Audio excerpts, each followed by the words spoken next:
telah kusampaikan kepadamu, yaitu apa yang telah kuterima sendiri, ialah bahwa Kristus telah mati karena dosa-dosa kita, sesuai dengan kitab suci ayat 4, bahwa ia telah dikuburkan dan bahwa ia telah dibangkitkan pada hari yang ketiga, sesuai dengan kitab suci.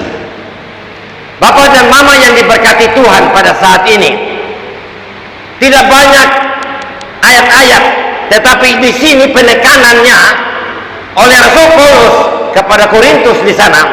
Dia katakan sebab yang sangat penting, sebab yang sangat penting, sebab yang sangat penting. Artinya bahwa hal ini yang perlu kita menjadi pedoman di dalam kehidupan kita, sehingga dia katakan sangat penting. Di dalam kehidupan kita senantiasa banyak persoalan yang kita hadapi, tetapi kita kadang-kadang tidak punya pedoman apa yang membuat untuk kita terlepas daripada tekanan intimidasi. Tetapi firman Tuhan datang kepada kita, dikatakan yang sangat penting kusampaikan kepadamu, yaitu apa yang telah kuterima sendiri, ialah bahwa Kristus telah mati karena dosa-dosa kita. Kita harus menghayati sedalam-dalamnya tentang Kristus yang mati, yang tergantung ditusuk lambungnya. Ketika kita merayakan itu Paskah, kita hanya oriented kita, pikiran kita hanya ada kematian dan kebangkitan, dan ada kemenangan.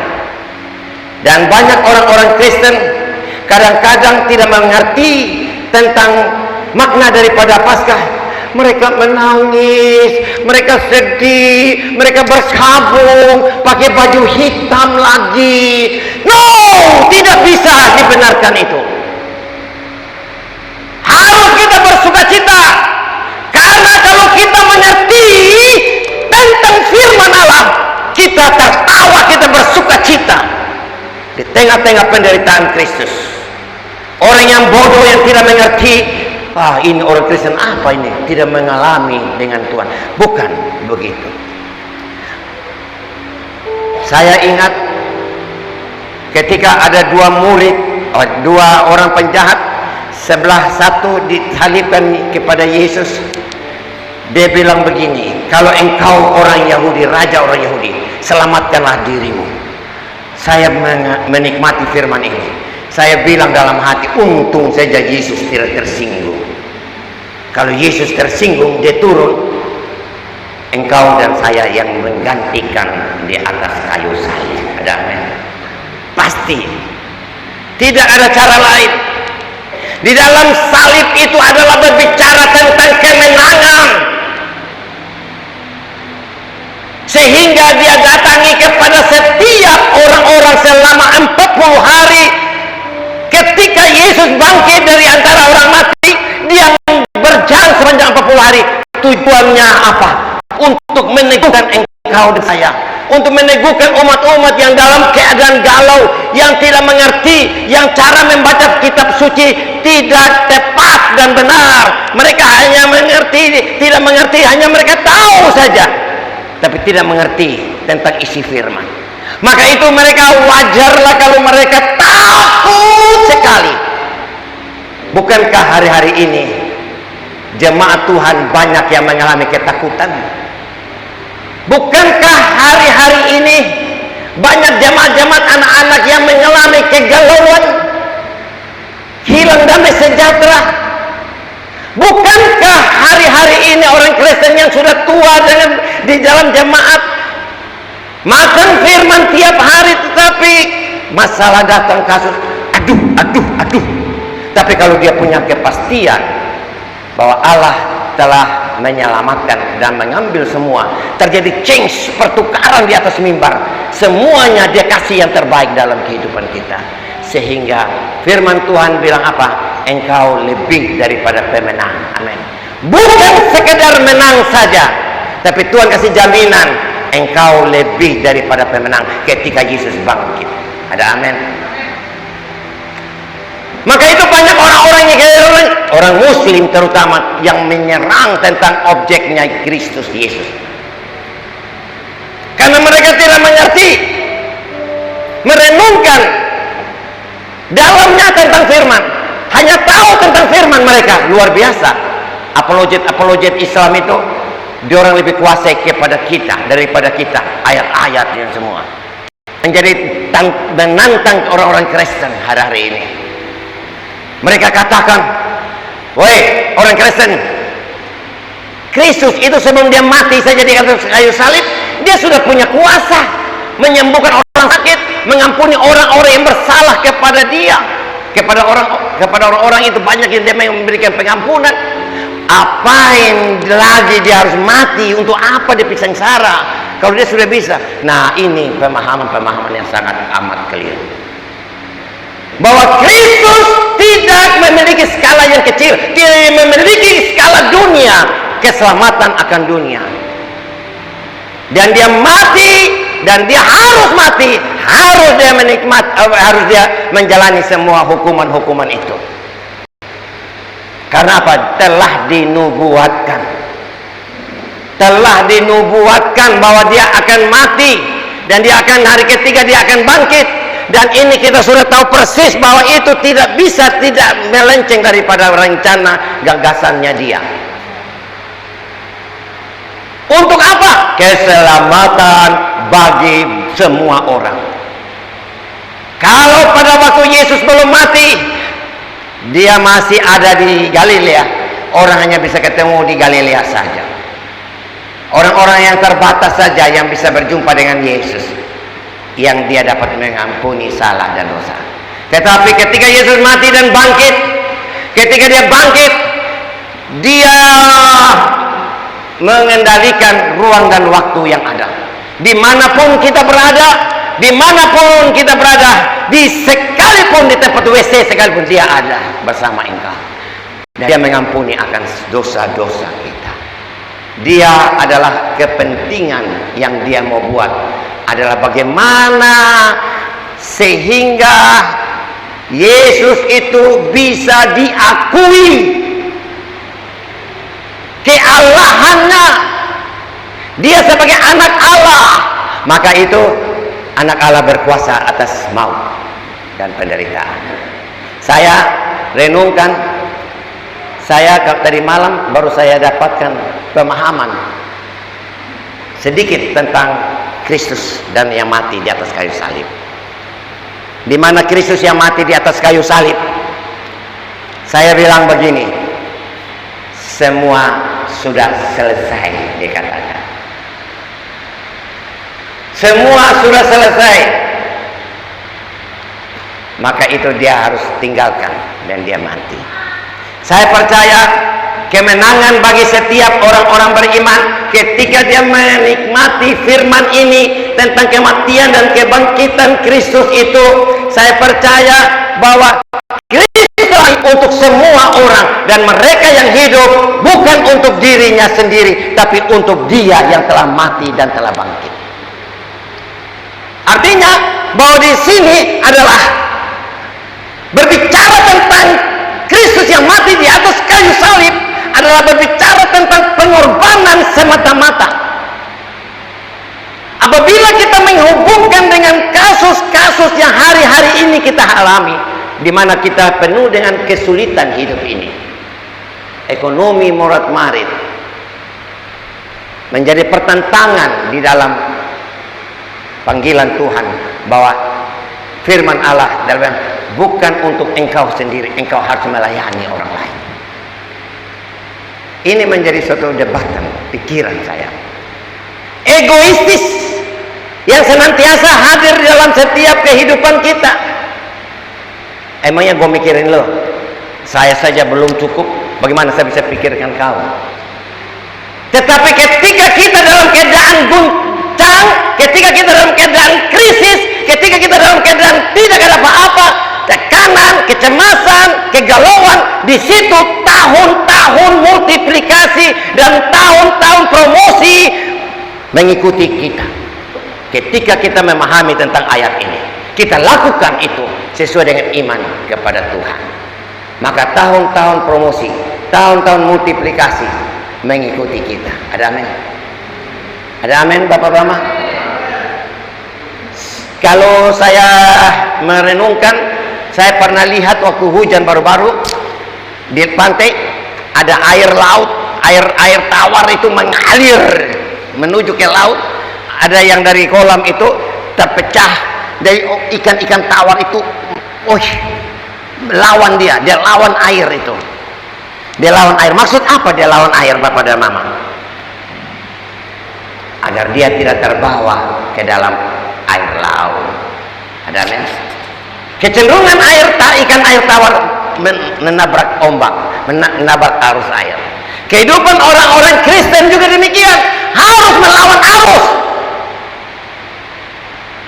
Sesuatu yang kita dengar itu tentang firman Allah, jangan kita rasa nyaman, kita senang, lucu-lucu.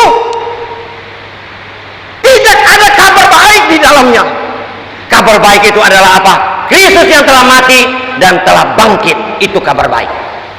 Kalau Kristus yang mati dan tidak bangkit, itu bukan kabar baik. Ada amin? Kabar baik, kabar bersukacita. Maka itu kita harus sampaikan kabar baik ini kepada semua orang. Ada amin? Maka itu kalau ada pendeta-pendeta berkhotbah di berbagai-bagai topik yang dia kasih, tapi tidak berbicara tentang apa? Tentang Injil ini, yaitu tentang Kristus dan bangkit, itu berarti dia bukan berkhotbah tentang penginjilan yang sesungguhnya. Ada amin? Penginjilan yang sesungguh adalah bagaimana dia membawa umat-umat untuk merenungkan tentang kematian senantiasa setiap ibadah, merenungkan terus tentang kematian dan kebangkitan Kristus itu. Ada amin? Ini penting dikatakan. Hanya datang ibadah, senang. Saya kapan hari pergi di satu tempat, orang senang di pinggir jalan. Dengar Yandi Manobe sedang khotbah, lucu-lucu tertawa. Datang lagi di BTN, ada juga sedang buka lagi Yandi Manobe. Ada kemarin lagi mau ikut persatuan, buka lagi Yandi Manobe, tertawa dan senang. Senang, betul. Dari awal sampai akhir itu ilusi. Apa sih manfaat? Apa sih gunanya kalau kita datang ibadahnya senang-senang?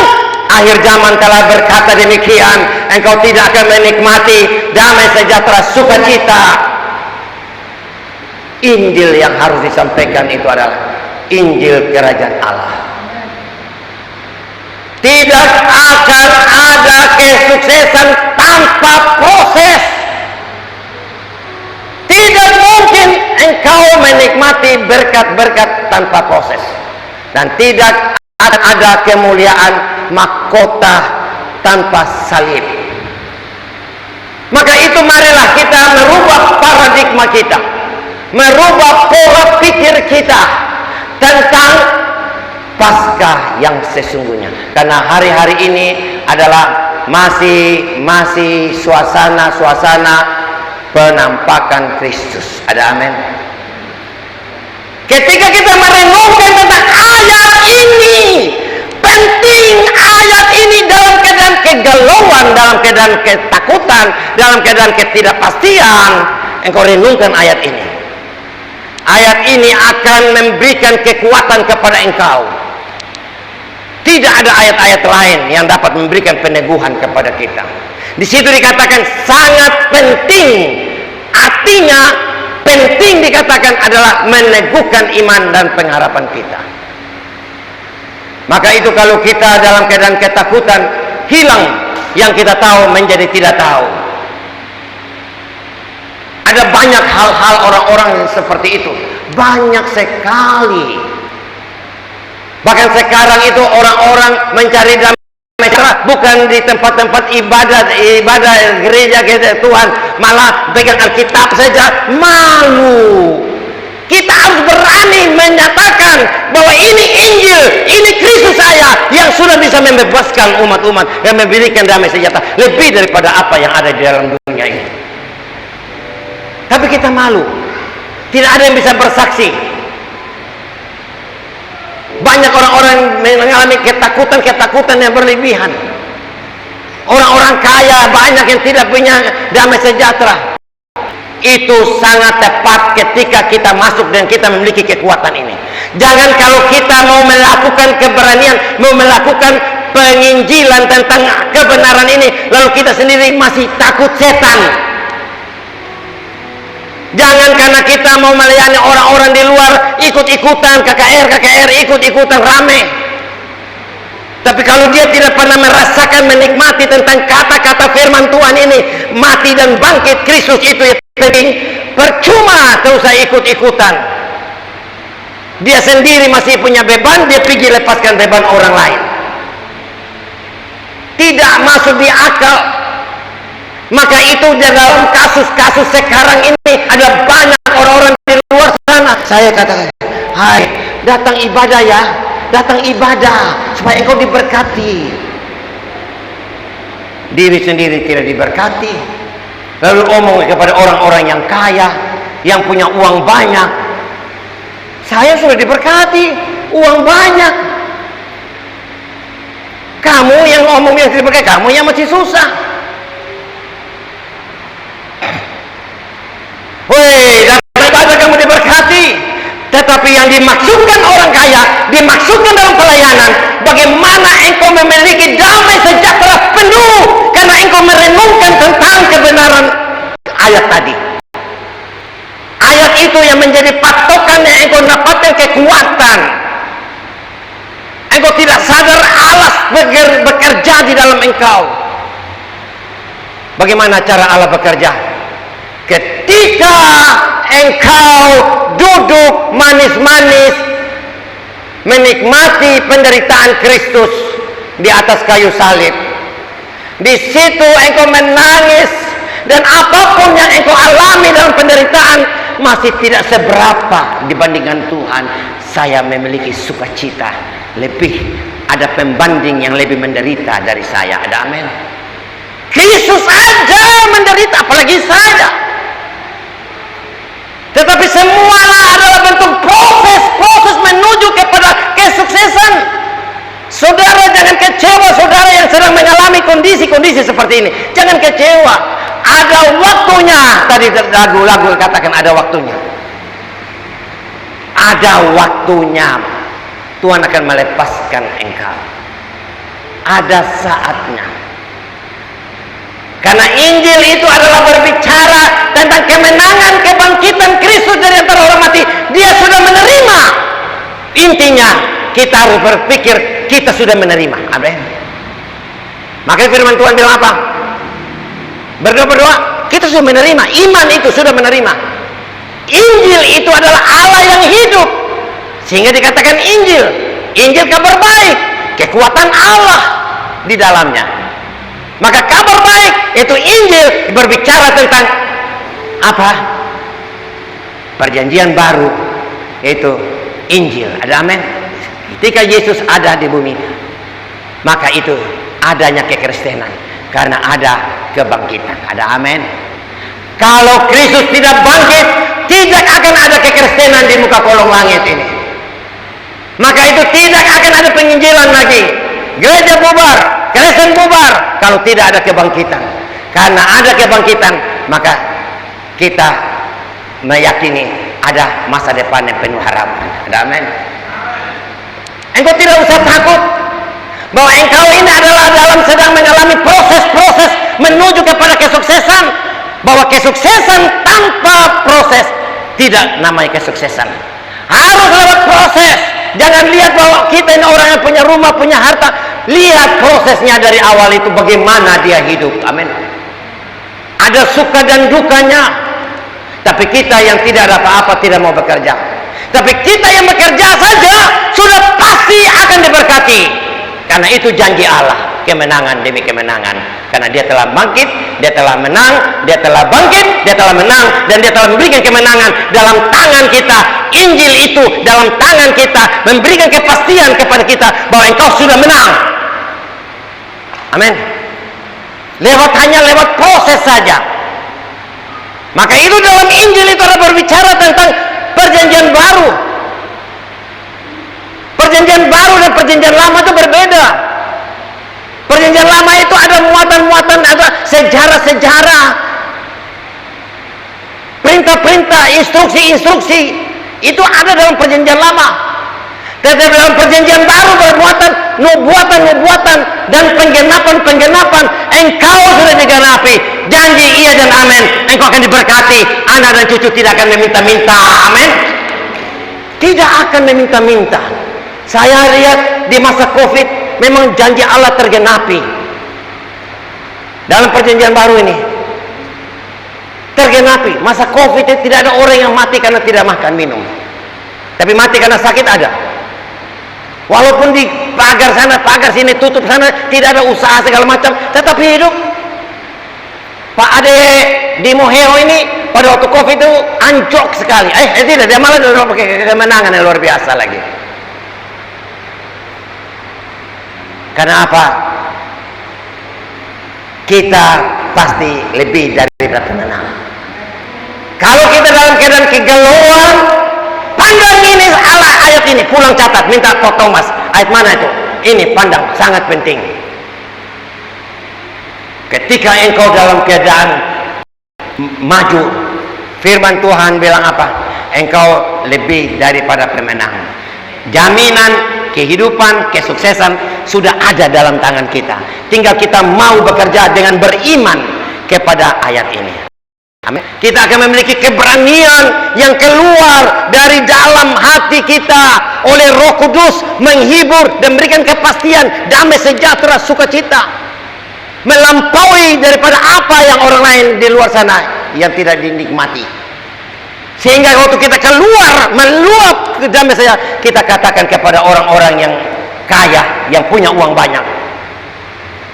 Orang kaya itu melihat, bukan melihat kita punya uang, tapi melihat kita punya damai, sejahtera, sukacita, kepastian, keberanian kita. Ada amin?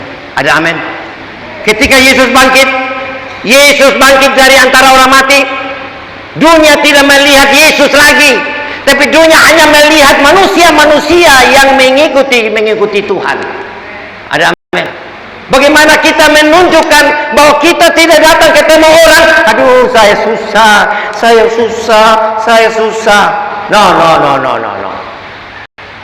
Itu orang-orang yang tidak punya kepastian karena tidak memahami tentang Injil ini. Maka itu ketika Yesus bangkit, murid-murid itu galau. Padahal sudah dinubuatkan, sudah diberitahukan tentang ayat-ayat tentang nubuat para nabi, sudah diberitahukan sebelumnya. Kenapa mereka tidak tahu? Karena diliputi dengan ketakutan, yang tahu jadi tidak tahu. Ada amin? Maka itu jangan kita gugup, jangan kita hilang keseimbangan karena ketakutan ini. Ketakutan ini yang menghancurkan hidup kita.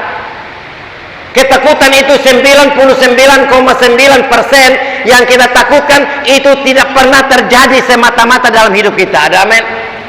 Hanya oleh iblis yang menggerogoti pikiran kita.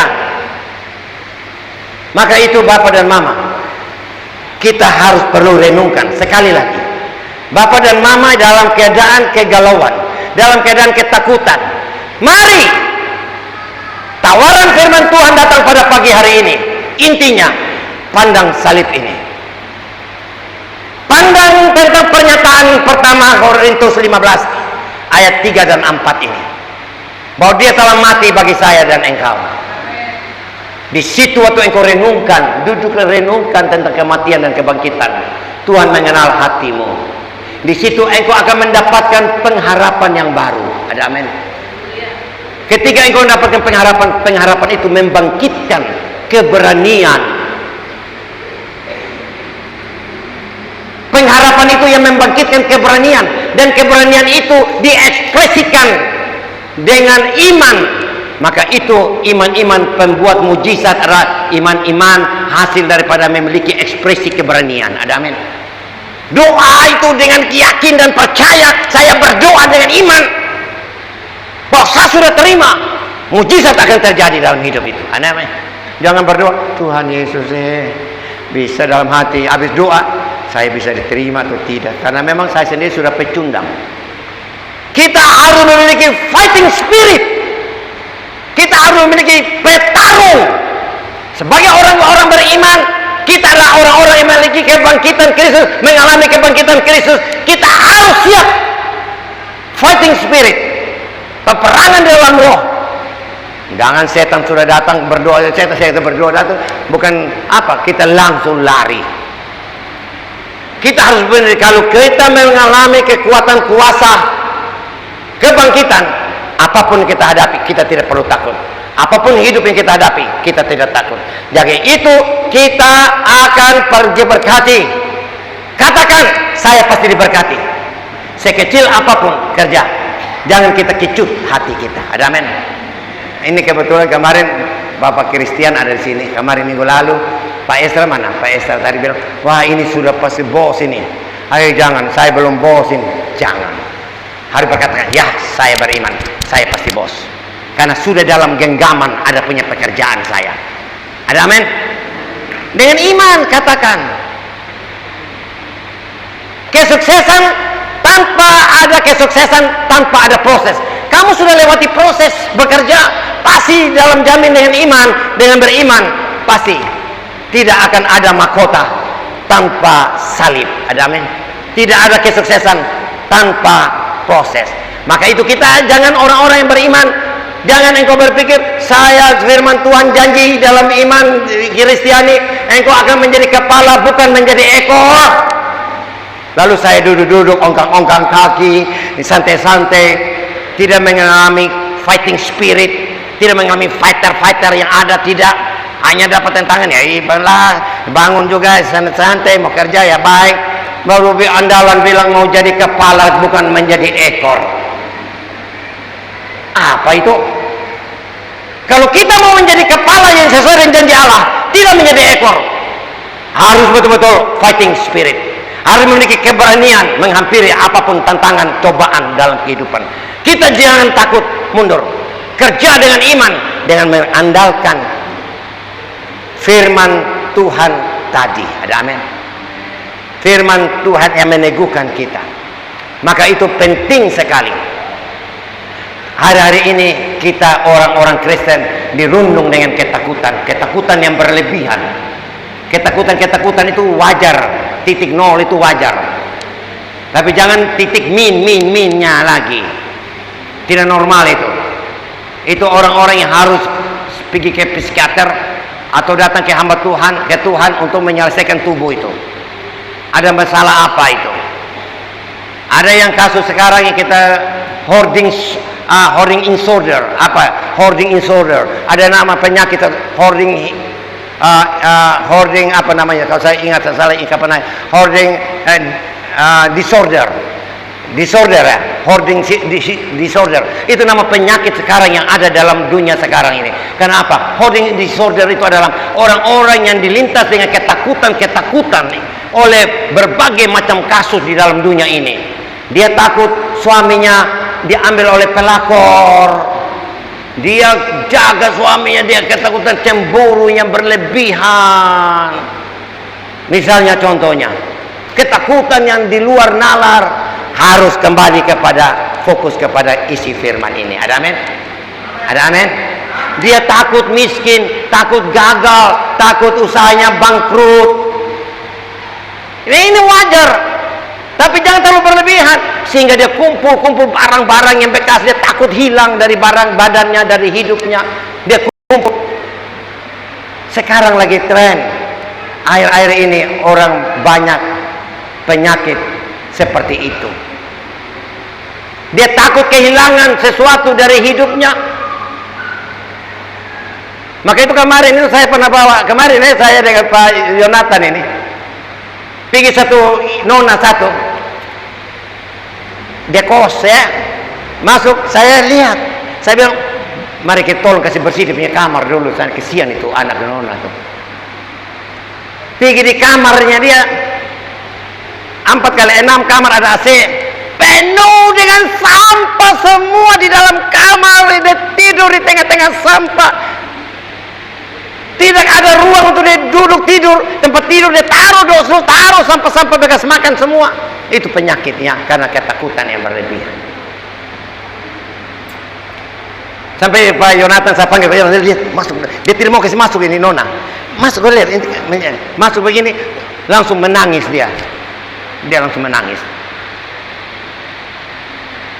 Kita tidak akan mau seperti penyakit akibat daripada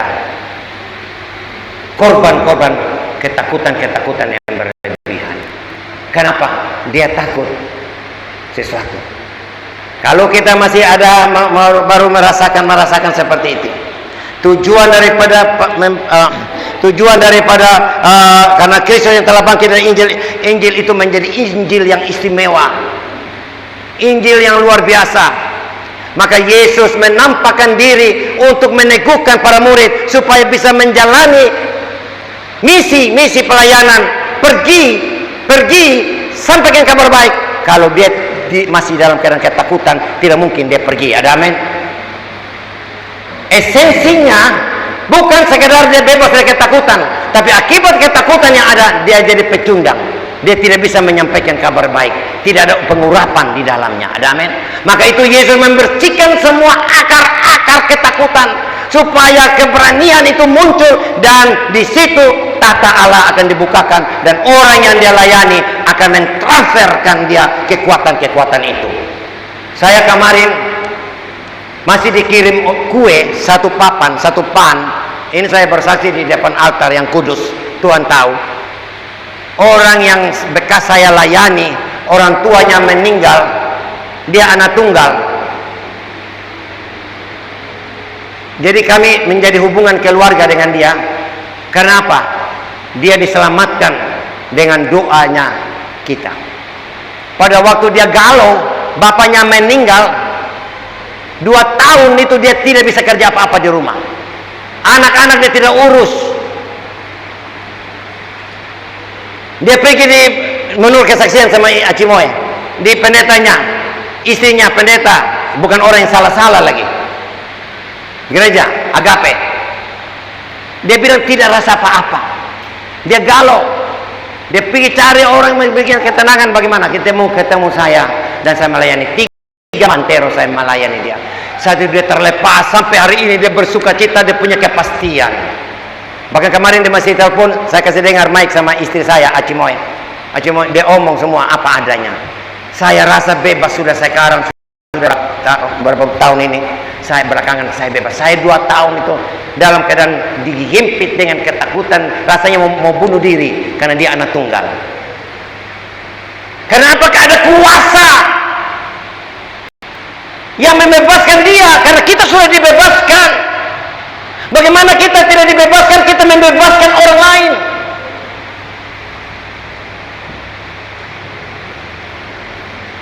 Cukuplah sudah kita dibebaskan dalam diri kita.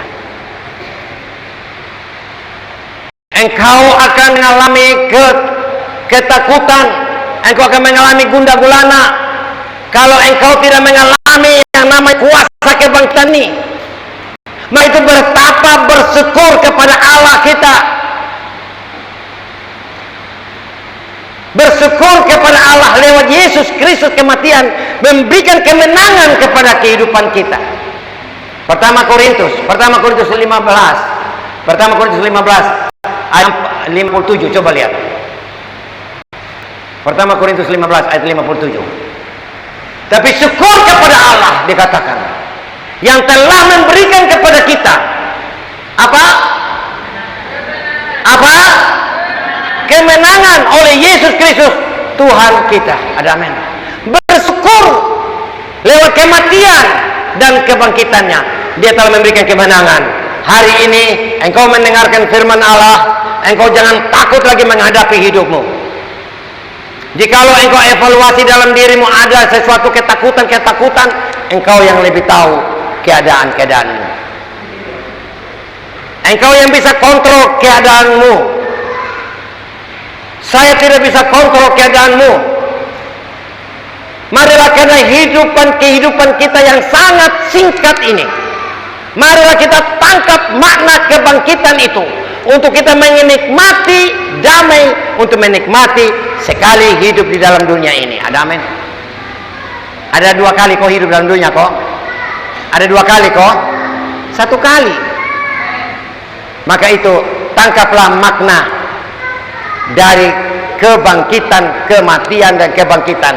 Jangan engkau mau dirundung dengan ketakutan-ketakutan lagi. Engkau harus punya kepastian, saya sudah bekerja, pasti saya akan jadi orang kaya. Amin. Dan iman itu jadi sesuai dengan iman-iman Anda.